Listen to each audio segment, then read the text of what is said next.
Welcome back, and thank you again for joining us on The Road to Financial Freedom, a podcast that allows experts to share their stories and secrets to unlocking their financial independence.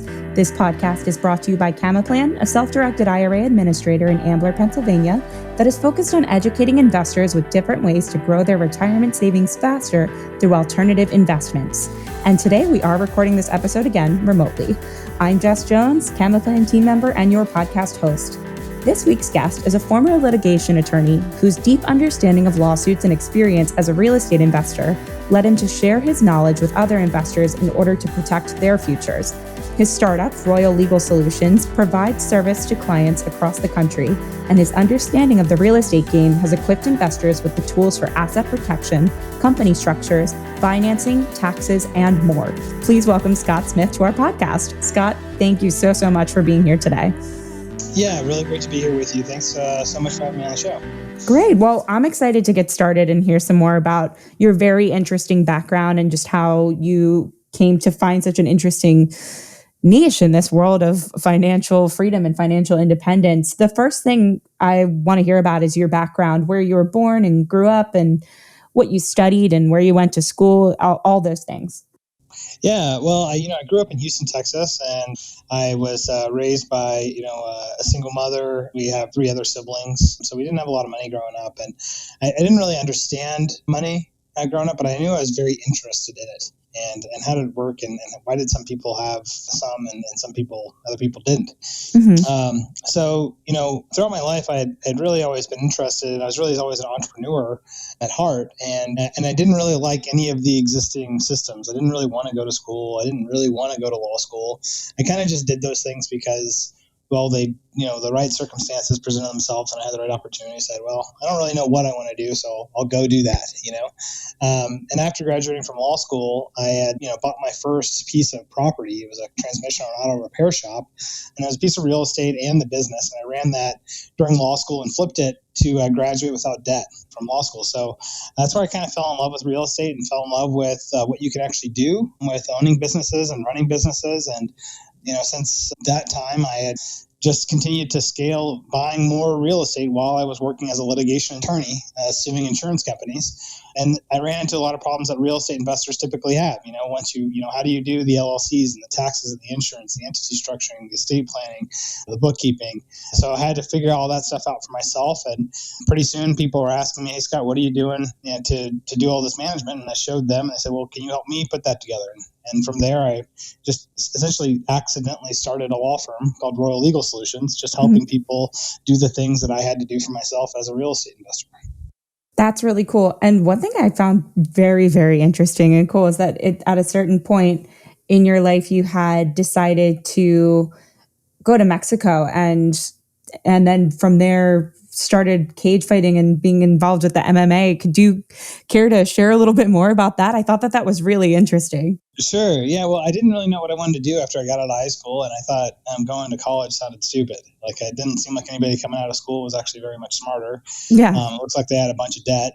And I was like, why in the world would I want to do that? So my mom, being the crafty Southern woman that she was, she said, well, do you want to go become fluent in Spanish? And I was like, well, I've taken 4 years of high school Spanish, so I'll go down to Mexico and live out there for a year.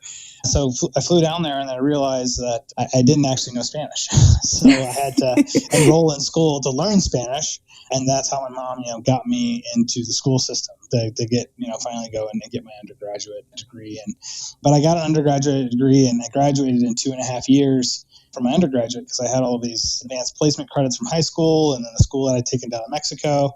So I got a degree in Spanish and I realized that even my personality wasn't enough and my charm was not sufficient to land me a job with a Spanish degree outside of being a Spanish teacher.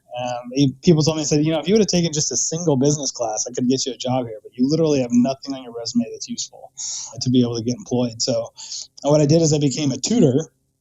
And I tutored all the rich kids from the private school, and then during the day, I trained full time in mixed martial arts, so kickboxing, jiu-jitsu, Muay Thai, wrestling, and competed in athletics because I've always loved athletics. I've always been in competitive athletics of some sort, and I loved it until I realized that I wasn't really going to make it on the UFC, and be a top elite fighter in the world. I was like, I don't quite have what it takes to make it there. And once I realized that, I said, well, what the heck am I going to do next? I don't really know. Well, law school always seemed like it'd be a good idea, so I went to Albany Law School, took my LSATs, and got in there.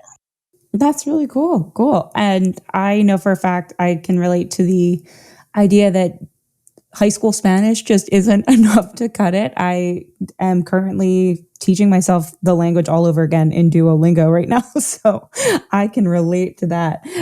I think I was asked one question in Spanish maybe 2 years ago, and I just realized I couldn't even answer it in the simplest of ways. And I was like, oh, I need to get back into this. So what better time to do it than right now while I've been home for how many months? Yeah, that's great. Yeah, I mean, and one of the key lessons that I learned out of that is that, like, a lot of these experiences that I've had, like, throughout my life were really just like guideposts, of like, Yeah. well, I had an interest in Spanish, right? But then it wasn't until I actually went to go like do it, and live it, that it didn't really become real and I didn't really become fluent. So I'm a big proponent of saying, we should maybe view life as one of these like tapestries that we get tons of experiences with different things that just show us like what's our interest, what makes us become and feel like we're alive, and then we should dive into those 100% to really say that, okay, now this is where I'm actually going to live. Yeah, no, I totally agree with that. I think the idea that, setting yourself up with a specific course in life is almost kind of like setting yourself up for failure. You kind of have to be ready to take those twists and turns, and your interests can grow into new interests and create new passions for yourself. So I think that that's a great idea. Yeah, I mean, I've really enjoyed, living that way. And, really a lot of the work that we have done with helping people with scale into real estate and wealth creation and all of those pieces didn't come from the idea of thinking like, hey, I'm going to make this amazing business and I'm going to make all this money. I mean, I actually accomplished my financial freedom just through my real estate investing, but it really was what made me become alive, as to say that like what I really got off on was the really hard thing of like, how do you actually take these kind of arcane ideas around like tax and estate planning, asset protection, and LLCs, and how to acquire the assets and how do you move them afterwards and how do you do all of the complexities that goes into real estate investing, and then be able to give that to other people in a way that will like help them grow. And because of the difficulty and because of just my own experience with it, my own challenges with it, that's just where kind of life, took me. So I'm a big proponent of saying if you can really find a business or something that you can do to help other people that's really makes you become alive in doing that, you're almost guaranteed to have some success. Yeah, absolutely. So you touched on this before in some of your responses earlier, Scott, but how did you get involved in asset protection from real estate investing? And for real estate investors specifically, can you talk some more about your journey from litigation attorney to real estate to asset protection? Just a bit more? Yeah, for sure. So I graduated from law school and I didn't have any debt, but I was making a bunch of money being a litigation attorney. Right. I was working at the trial and appellate courts, and I was kind of like a young hotshot kind of a attorney, right?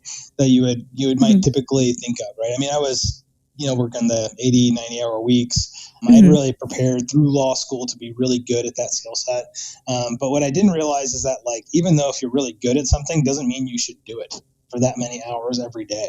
Right. And so I didn't understand that when I started my legal career, but I continued to live really small, which allowed me to just bank a lot of the money. And then I really, really liked what happened during law school. So I started buying more properties with all the money. And then I was making more money actually with my real estate investing as my side hustle than I was making doing the litigation and doing the lawyer work. So I quit the lawyer work. I did real estate full time. And then as my real estate assets scaled, I started having a lot of the problems that probably the people listening on this podcast have. Once you start having the 2+ properties, what to do with all of this and how does the money need to flow and the accounting and all of the complexities, the operational sides of this become really difficult. The guru got you in to be able to buy your first asset by getting you all hyped about that. But nobody really talks to you about like how are you supposed to run and build and scale these businesses and these asset portfolios correctly. And that's really where I had to learn how to do that myself by reading all of the books and talking to the people that wrote those books, because I was a colleague of theirs as an attorney and fellow investor. And then when I'd go to the meetup groups, people would ask me, Scott, what are you doing for your asset protection? What are you doing for your estate planning? And I would, tell them what I was doing. And they said, well, can you help me put together the same thing? And that's kind of, the birth of Royal Legal Solutions. It was kind of by accident. It was just that I had to solve the problem for myself. And then other people asked me to do it, and I started helping them. And then I started podcasting to share with people, so I could just share with more people, like on Bigger Pockets, podcast 109 that I was on, gave me enough people to talk to for 2 years. I didn't have to do any other marketing or advertising or anything. I just showed people, here's what I'm doing in asset protection. And for 2 years, my phone was ringing constantly with people that needed help with that. So that's kind of the journey of how Royal Legal got born. That's awesome. And I think you bring up an excellent point that it's such a huge gap in the industry of, okay, well, what do I do now that I have all of these assets, and now that I've bought into this, and this is a lifestyle that I want to get involved in, and I want to achieve financial freedom, but how do I get from point A to point like Z at that point? So I think that that's really interesting, and what you've done is obviously helping a lot of people with gaining that security and that asset protection. And can you elaborate what differentiates asset protection from insurance, and when it comes to real estate investing, and how those two are different, how that difference is important too? Yeah, well, asset protection is really thinking about, how do you make sure that if you're ever sued, you don't go backwards in terms of your net worth, right? And the way that you make sure you don't go backwards is, one, is you got to make smart investments. Make sure you're not going to lose money on the investment. Number two is what happens if there's a lawsuit, right?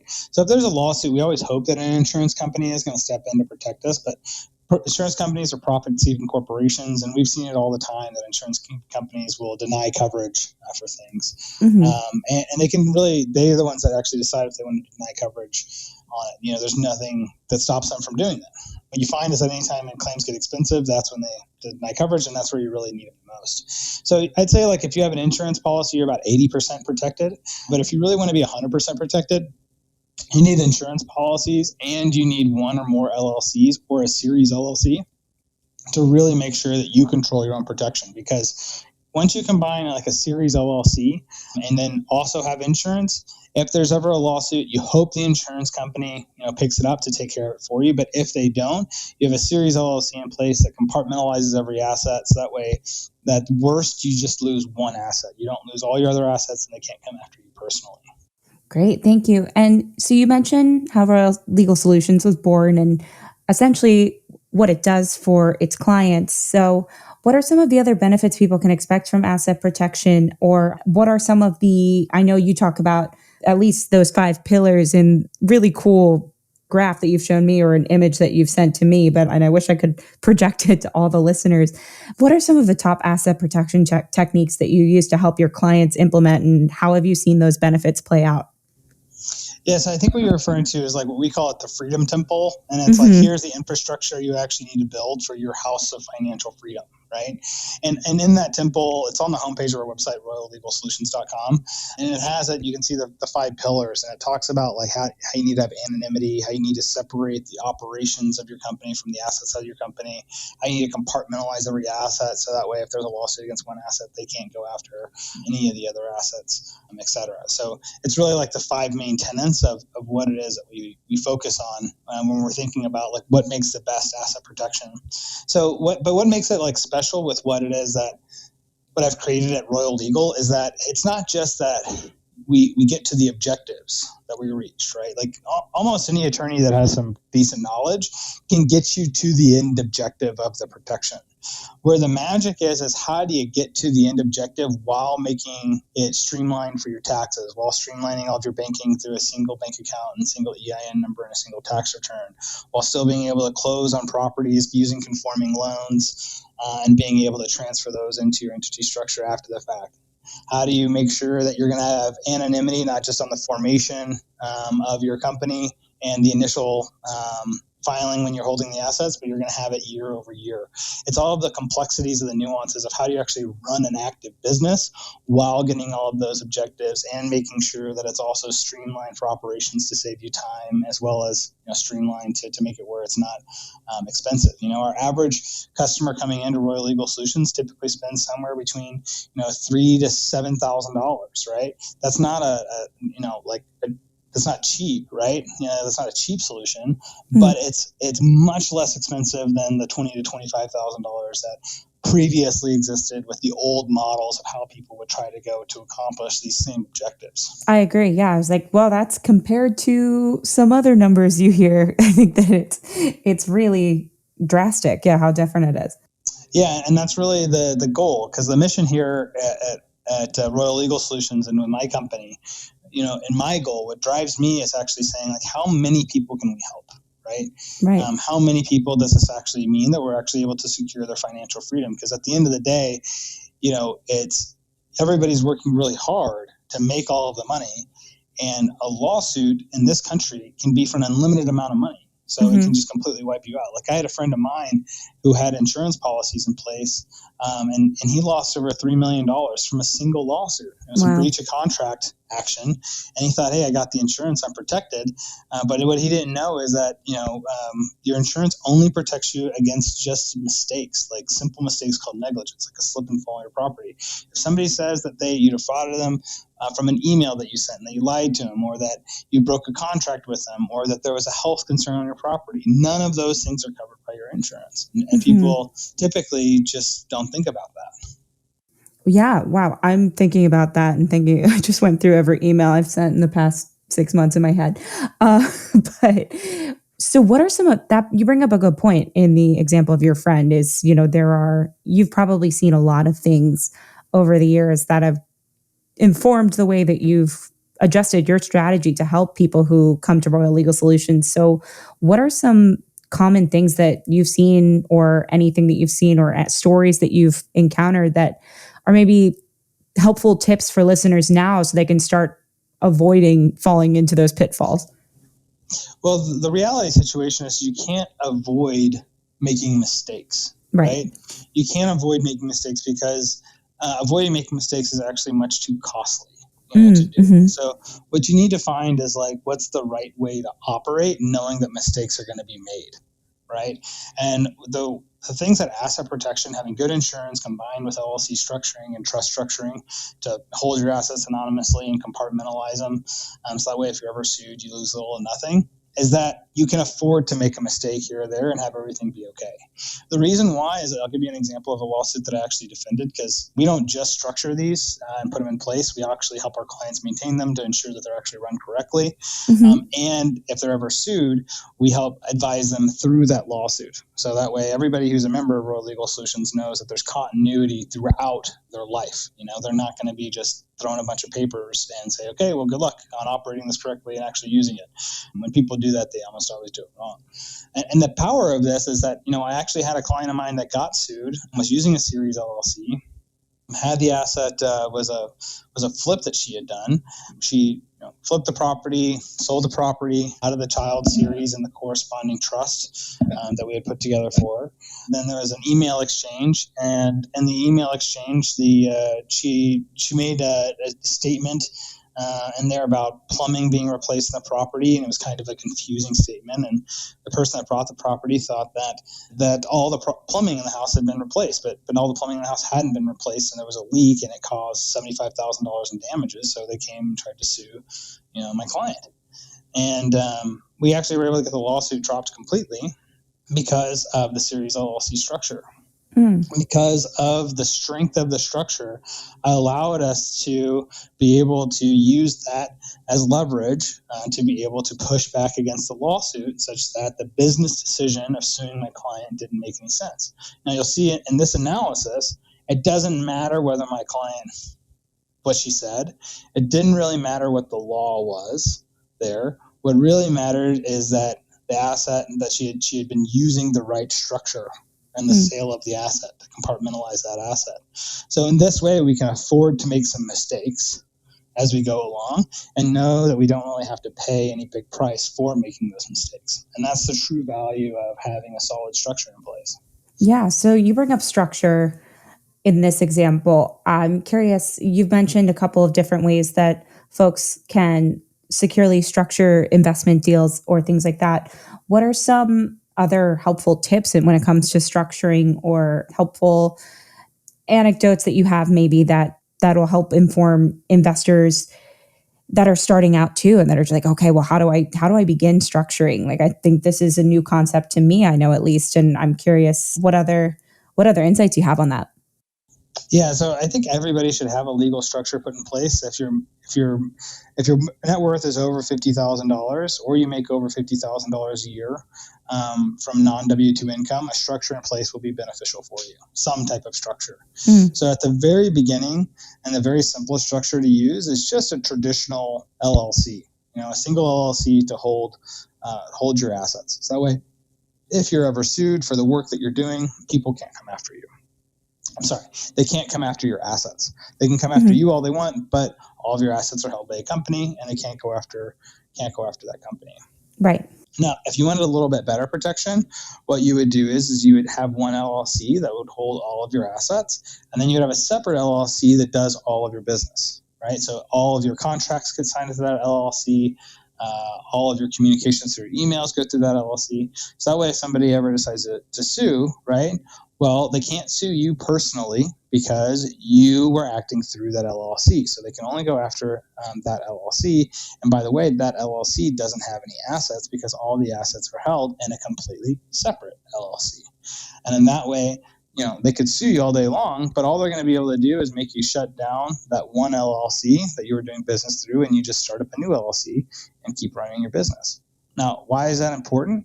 Because when people can only sue the LLC that you were operating through, they can't get to attach the judgment to your credit score. So if you're doing business in your personal name and somebody sues you, even if you have all of your assets protected, they can still hurt your credit score, which is going to cost you money. Right? It's going to cost you big time, either in your access to capital or your ability to get financing or something. So it's really important to be operating through an LLC, so that way if there's ever the lawsuit, they can't hurt your credit score and they can't get to any of your money.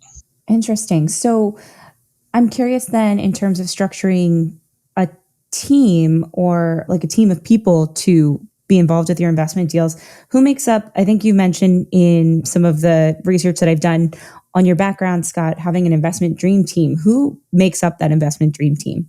Well, there's three people. There's a CPA, somebody who advises you on the tax implications, an attorney that helps you with the structuring, and then a deal finder. That's somebody who's actually going to go out there and bird dog on the deals, actually finding out where you're going to make the money. So Royal Legal Solutions, we're a one-stop shop. So we do the asset protection, we do the structuring, we do the tax planning and strategy, everything that's needed on that operational piece. The only thing our clients have to go do is actually just go find the deals. That's the only part that we can't do for people.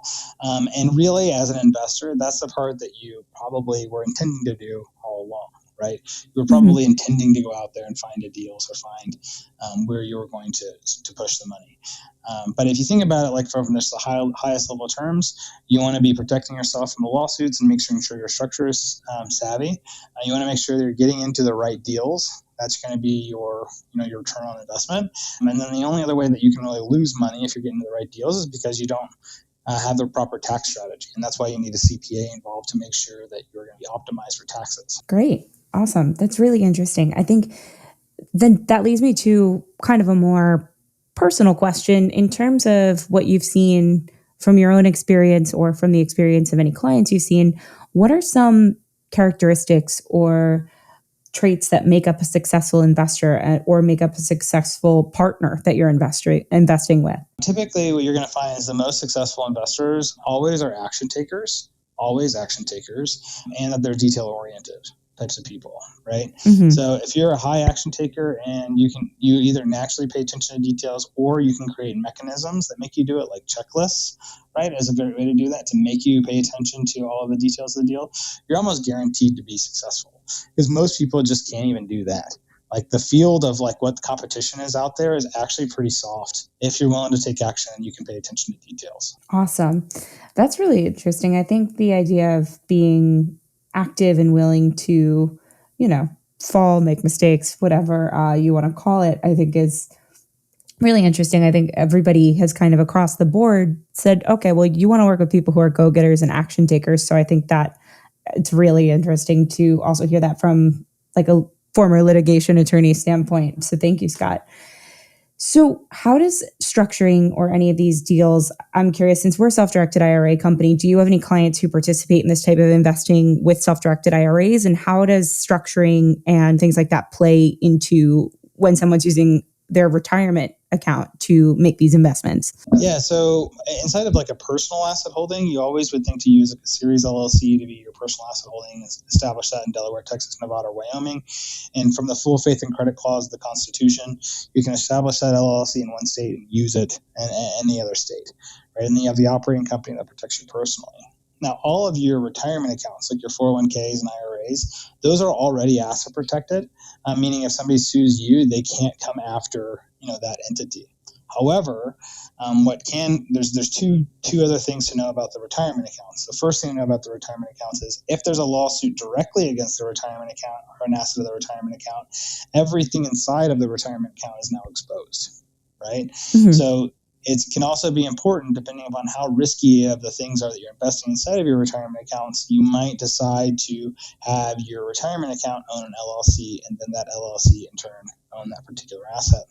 You might also want your retirement account to own an LLC or to own a business trust to be able to self-direct your retirement account with checkbook control, meaning that you still have to have a custodian on record, but you're actually able to cut the checks and enter into contracts through an entity, and that entity is wholly owned by your retirement account. So that way you essentially get to self-manage your retirement account through this checkbook control entity. Interesting. Thank you. Yeah, I think that that's helpful to hear. I know we have a number of clients out there who do have checkbook LLCs in their accounts, and I've always been kind of curious about it because I think it's something that, you hear about them as separate entities, but I'm still kind of trying to wrap my head around the idea of having one inside your IRA and then using that to make investments and deals as I'm learning on my own journey to financial freedom. So I think it's having that idea of, okay, well, there is a certain structure I need to employ here in order to conduct my deals as safely and efficiently as possible will be really helpful for people like me who are a little bit in the dark when it comes to these sorts of things. Yeah, and I wouldn't sweat it too bad about being in the dark. I mean, almost everybody is in the dark about these things until they really start to look into them. Mm-hmm. And that's one of the reasons why, at my company, at Royal Legal Solutions, what we did is we actually, we have a couple thousand members as part of our Facebook group, and we have active communities and live calls with all of our community because, you don't know what you don't know until you kind of run into it. Mm-hmm. Right. And so our goal is to establish these communities to be sharing information about like what are people doing and like what makes a lot of sense. Our business model as a company is to then fulfill on what we think are the very best practices of what we can see that people are doing. And then part of our model as well, too, is that we offer is a low monthly subscription, either at $49 or $97 a month, that says we'll give you unlimited access to any questions that you have to our staff. And we provide you twice-year strategy sessions on what you need to be doing with your asset holding companies and your tax, and creating diagrams for you of how all of your assets are being held, to really have that really strong accountability and educational component, because these things can be so complex, right? And typically they're so complex and people get so overwhelmed by them that they don't do anything. They don't take any action. Yeah. So that's where I've created, these other components to what we do, is exactly to address what you were talking about, Jessica, where it's like, well, I know that might be important. That might serve me in some ways. I've heard that it's kind of good, but I don't really get it yet. And it's like, great. You would be actually an ideal person, right, for us to be able to help, because we could be like, okay, cool. Here's a really affordable way that you can learn all the best practices of what you got going on and what we see people doing in your situation. And the only reason we're able to know that is because we have over 2,000 clients across the country. So we see what everybody's doing and what the net impacts are to their finances. Yeah. So you seem like your company and you seem like such a great resource for exactly that accountability, the idea that you should be responsible for everything that goes on within your investment, and you should know what's going on. And that educational aspect as well, that idea of like, okay, well, even if I don't know what's going on, I have the ability to learn.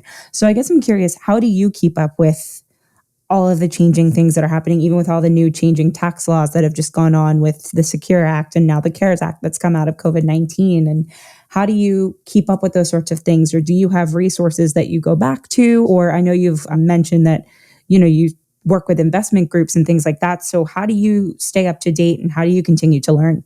Yeah, so being a part of the groups of really smart people, successful people, is a great way to be able to stay on top of things.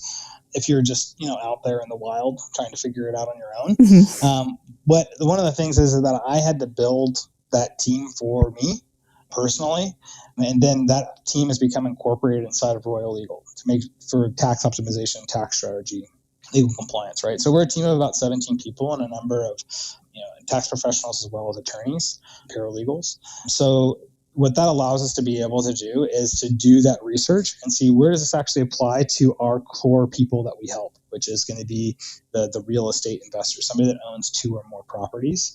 And we specialize in any changes that happen that affect the people that we are seeking to be able to provide the guidance to. So anybody that's a member of Royal Legal Solutions gets the benefit of that team. It's the team that I use to help me personally, and then that information is then passed on to all of our members. Awesome. Great. And going back to personal things that you've learned over the past few years or past however many years in terms of investing, it can be as early on as the very beginning when you were all the way back in the auto repair shop, or even, in the past few months when things have kind of been up in the air with what anybody's financial future is going to look like. What are some early successes or current successes, failures, any lessons that you've learned that have kind of informed the way that you developed Royal Legal Solutions? I know you've touched on a lot of them before, but what are some of if you could boil it down to a few major life lessons, what would they be? Surround yourself with really smart people and then take action. Right. So surrounding yourself with really smart people is, and I should say this is smart people that also take action themselves, is one of the very most important things that I've learned in life. And the reason why is because there's a million choices that you could make, right? But there's probably about maybe 5 that are good. Of all of I can those, agree with that. Yeah. So what I'm always looking for is who are the smartest people that I can find that are currently doing stuff and doing stuff that I care about, making decisions of the same type of decisions I want to make. And then how are they thinking through those problems? And that's how I'm able to distill down really quickly on what are the few things that I really should be putting my attention on, right? That's not necessarily mean I'm going to hit it 1,000% of the time, but I'm going to be a heck of a lot better doing that than I am just going to be sitting in my room alone with a book or a podcast thinking about it. If I'm actually getting in there and having to hash out the ideas with other smart guys and girls out there that are trying to accomplish similar things, then I get a better idea.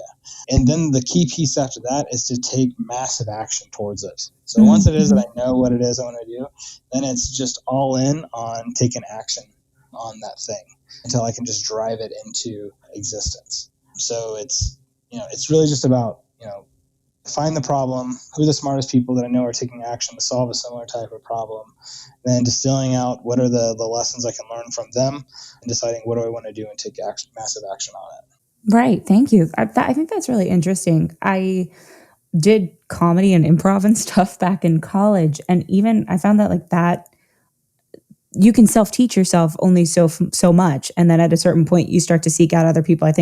I personally believe that we as human beings need to collaborate with other people in order to learn and grow.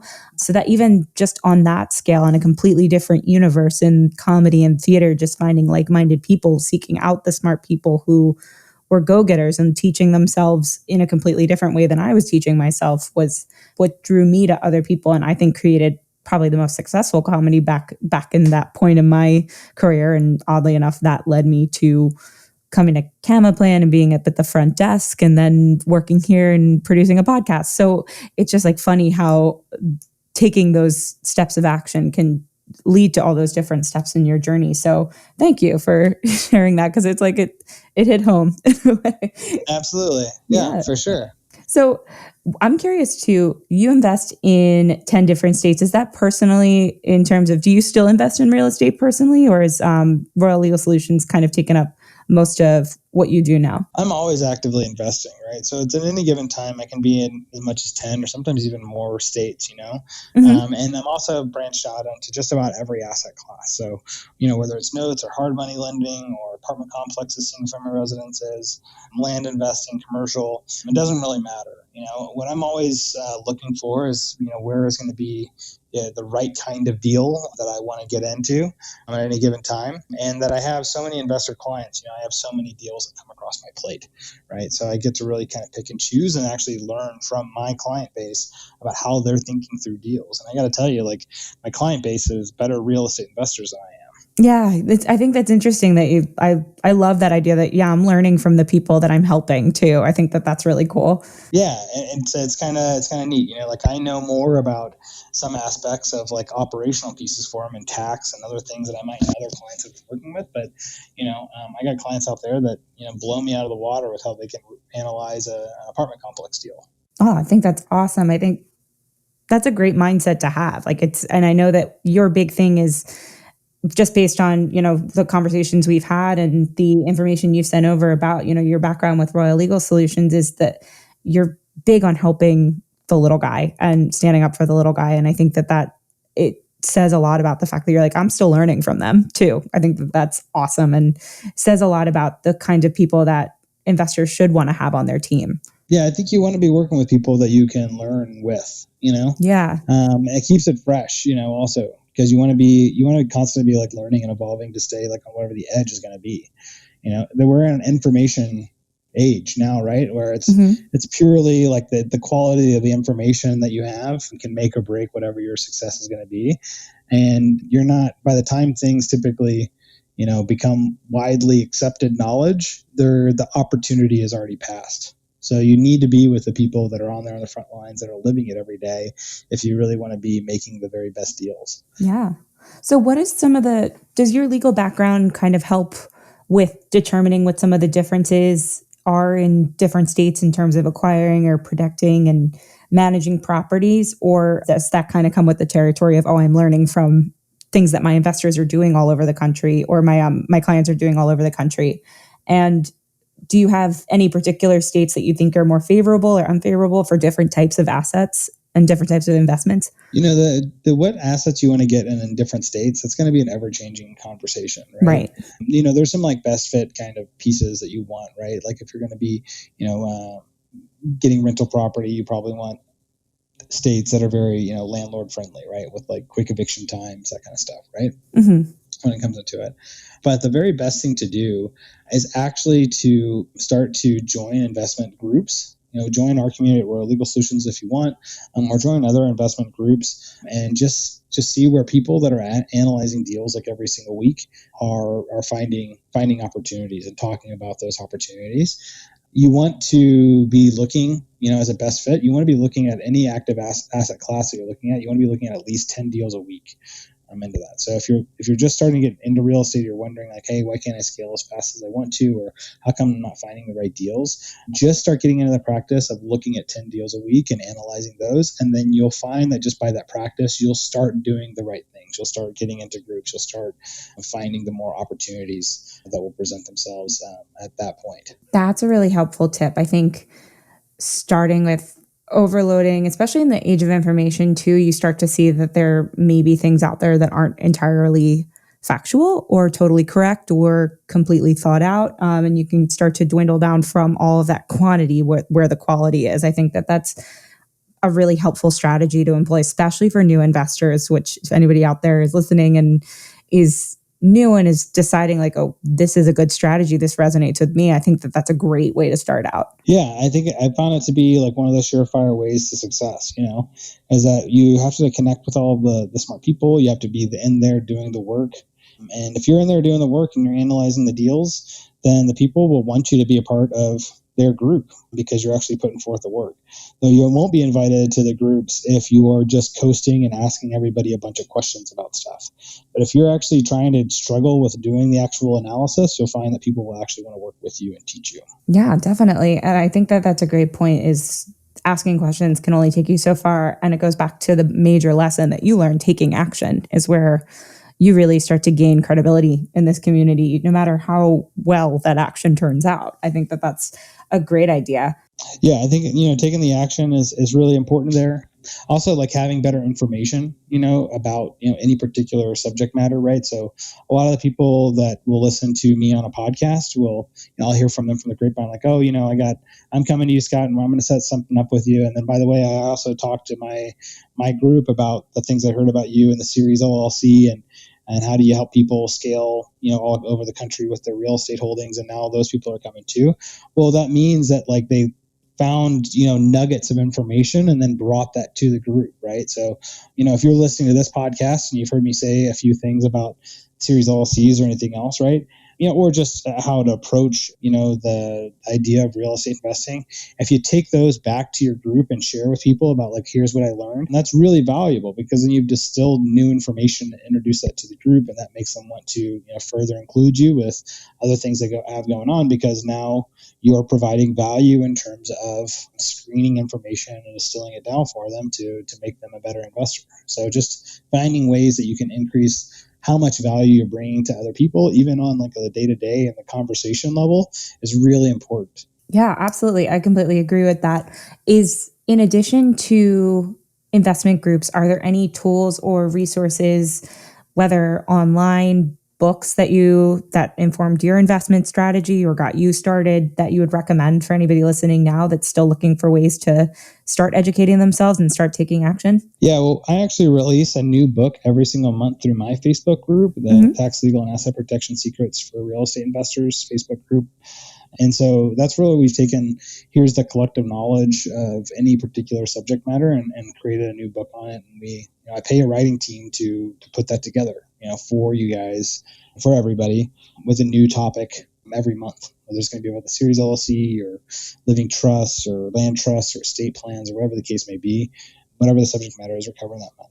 Otherwise, I think the best place to get going is probably going to be like in maybe like Bigger Pockets, or your online, your other online Facebook groups I've seen are really hot as well too. But Bigger Pockets, it's really tough to say in terms of just crowdsourced information of just getting started that there's any place better than Bigger Pockets. And then after, you'll find those that people from Bigger Pockets will typically graduate into like a group like mine once they have that 1 to 2 properties, and they're like, wait a minute, I need more than just the basics here. I need some really strategic advice. Great. No, I think that that's great. And a lot of people have brought up Bigger Pockets. I know we talk to a lot of people who are interested in self-directed IRAs on Bigger Pockets too, and we try to educate people as best as possible. I think educating and creating that accountability, it goes back to what you had said before. Bigger Pockets is a great place for that. So if you're listening and you aren't on Bigger Pockets yet, you should get involved with that. So Scott, what are some things that you're doing either now that you've developed, or during downtime that you may have had during quarantine or coronavirus, that you're doing in your spare time to relax? And have you found that there's any overlaps or epiphanies that you've had that tie into investing? Well, one of the epiphanies that I've had is that like there's no separation between like who you are as a person and how do you show up like in your business and what you're doing. So like when you focus on things like your own personal self-care, that those things will spill over and have an economic impact for you inside of your business, even though you won't be able to see it like or measure it in the same type of way. So I'd say one of the things that I've been talking to some of my friends about now is that like the importance of doing, the importance of reading at least 10 pages every night, and the importance of doing at least 45 minutes of exercise every day, the importance of meditating, the importance of journaling, these things that are like just really basic self-care type things, because that they have all of these other impacts, associated with them. And really, I'd say like if I had like one piece of advice for anybody out there, it's to refocus on your self-care. Like none of us do enough of it, from what I can tell. Yeah. And that like when you do it though, it really does pay you back, right? Like it really is an investment that like actually translates into dollars. If you're an investor or you're a business owner, everything you do translates into a dollar at some point, right? You just might not be able to track it as well. But if you talk to anybody out there that's successful and as a successful investor, a successful business owner that does prioritize self-care, apart from me telling you, they would be able to tell you the importance of it as well. And the feedback I've gotten on it is that people can't believe how big the impacts are. They're shocked about how big the return on investment is by doing and focusing on self-care. Yeah, I completely agree with that. Even now, I'm like you, or how you were when you started out. You said that, money's always interested you, but it wasn't something you fully understood just yet.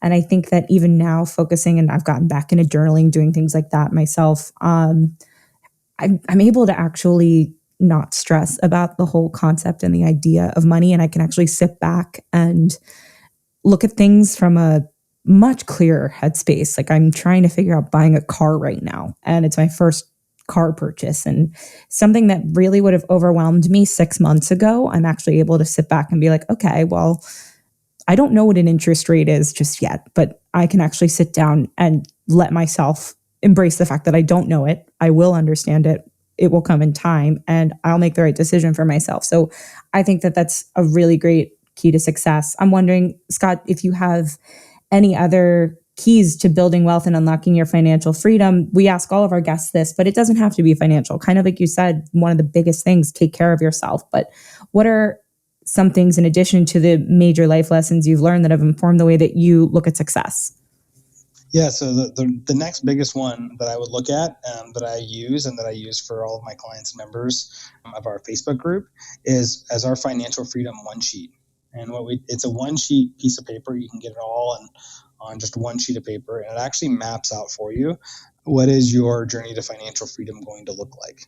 And you can start to experiment with what happens if I can limit my expenses here, and what if I can get X return on these kinds of investments, and lets you start playing with the numbers so you can see like how does playing with these numbers actually impact your ability to achieve financial freedom. Mm-hmm. And once you can get familiarity with how those numbers work and how they affect each other, then you can start to see, okay, well, here's the types of actions that I would need to take to have the impacts that I want to get to the financial freedom the way that I want to get there. You can become very intentional with how your financial literacy of actually building the roadmap, and it's all just on one sheet of paper, and it's just like a big game that you can start to play. And then in that game, you get to decide, like, well, what am I actually willing to do, to be able to get there, and what are things am I not willing to do to be able to get there. Great. Thank you. This has been awesome. And I feel like I have this new invigoration to go and actually take a look at the ways that I can start taking action even from here in my room remotely working. So, Scott, thank you. I appreciate you so much for being here and for sharing all of these stories and insights with us. Yeah, absolutely. It's my pleasure. Great. So one last question before we sign off. How can people reach you? You've provided so many great resources that I know I personally want to go check out. If you even get the chance, everybody listening, to go and look at that temple, please do. It is such a great visual resource. I'm a visual learner, so I'm all about it. But how can people reach you, Scott? Do you have, in addition to your website, any social medias or anything that listeners can use to get in touch with you? Yeah, so royallegalsolutions.com is the website. And then the Facebook group that has all of the free books and the other content we talked about there is going to be the Tax, Legal, and Asset Protection Secrets for Real Estate Investors Facebook group. So I'd say go to either one of those. If you're on Facebook, go to the Facebook group. If you're not on Facebook, go to the website. Inside of the website, you can take a quiz. At the very top, there's a banner that says, take the quiz and get a price. And what that'll do is give you the ability to just enter in the information very quickly, very easily. That lets us be able to see, what would be a meaningful conversation for us to have together, and seeing where might you be able to join the Royal Legal Solutions community, or if it's not the right time for you to join, direct you to what are the free resources that we would have that are going to be most pertinent for you to, achieve your goals, whatever those might be. So I'd go to the royallegalsolutions.com website or to the Tax, Legal, and Asset Protection Secrets for Real Estate Investors Facebook group. Awesome. And you mentioned you have a podcast too. Does that have a specific title, or is that on the website? It's the Real Estate Nerds podcast. Awesome. And that podcast, I've interviewed guys like Grant Cardone and all the heavy hitters in the real estate game.